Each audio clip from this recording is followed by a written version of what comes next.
ಕರ್ನಾಟಕ ಸರ್ಕಾರದಿಂದ ಈಗಾಗಲೇ ಜಾರಿಯಲ್ಲಿದ್ದ ಸಾಮಾಜಿಕ ಭದ್ರತಾ ಪಿಂಚಣಿ ಯೋಜನೆಗಳನ್ನು, ಅದು ವೃದ್ಧಾಪ್ಯ ವೇತನ ಆಗಿರ್ಬೋದು, ಅಂಗವಿಕಲರ ವೇತನ ಆಗಿರ್ಬೋದು, ವಿಧವಾ ವೇತನ ಆಗಿರ್ಬೋದು, ಅದು ಕಳೆದ 5-6 ತಿಂಗಳುಗಳಿಂದ ಈಚೆಗೆ ಅದನ್ನು ರದ್ದು ಮಾಡಲಾಗಿದೆ. ಈ ಯೋಜನೆಗಳಲ್ಲಿ ಅರ್ಹತೆ ಇಲ್ಲದೆ ಇರತಕ್ಕಂಥವ್ರು ಯೋಜನೆಯ ಒಂದು ಫಲಾನುಭವಿಗಳಾಗಿದ್ದಾರೆ ಅನ್ನೋ ನೆಪದಲ್ಲಿ ರಾಜ್ಯ ಸರ್ಕಾರ ಅರ್ಹತೆ ಇರ್ತಕ್ಕಂಥವ್ರನ್ನೂ ಕೂಡ ರದ್ದು ಮಾಡ್ತಕ್ಕಂಥ ಒಂದು ಪ್ರಾಸೆಸ್ಗೆ ಎಂಟರ್ ಆಗಿದ್ದಾರೆ.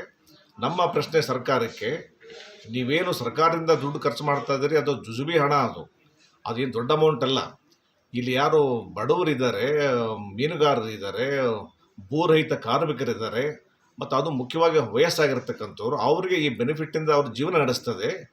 ಈ ಯೋಜನೆಗಳನ್ನು ಯಾವುದೇ ಕಾರಣಕ್ಕೂ ಸ್ಟಾಪ್ ಮಾಡಬಾರ್ದು. ನಿಮ್ಮ ಮಾನದಂಡ ಸಾಬೀತಾಗೋವರೆಗೂ ಕೂಡ ಪೆನ್ಷನ್ ಕಂಟಿನ್ಯೂ ಮಾಡಬೇಕು ಅಂತ ಸರ್ಕಾರನ ಡಿಮ್ಯಾಂಡ್ ಮಾಡ್ತದೆ.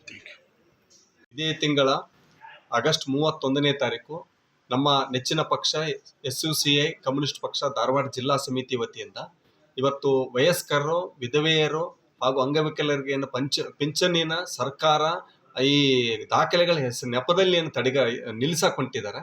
ಇದನ್ನು ವಿರೋಧ ಮಾಡಿ ಬಹಳ ದೊಡ್ಡ ಮಟ್ಟದ ಬೃಹತ್ ಪ್ರಮಾಣದ ಹೋರಾಟವನ್ನು ನಾವು ಹಾಕ್ಕೊಂಡಿದ್ದೀವಿ.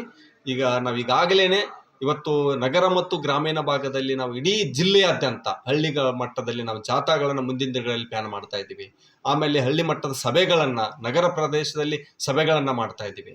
ಇಲ್ಲಿ ಯಾರು ಅನರ್ಹರಿಗೆ ಸ್ಟಾಪ್ ಮಾಡಿ ಹೊರತಾಗಿ ನಿಜವಾಗದ ಫಲಾನುಭವಿಗಳಿಗೆ ಸರ್ಕಾರ ಏನು ನಿಲ್ಲಿಸಲಿಕೊಂಡಿದ್ದಾರೆ, ಇದು ಅತ್ಯಂತ ಬಡ ವಿರೋಧಿ.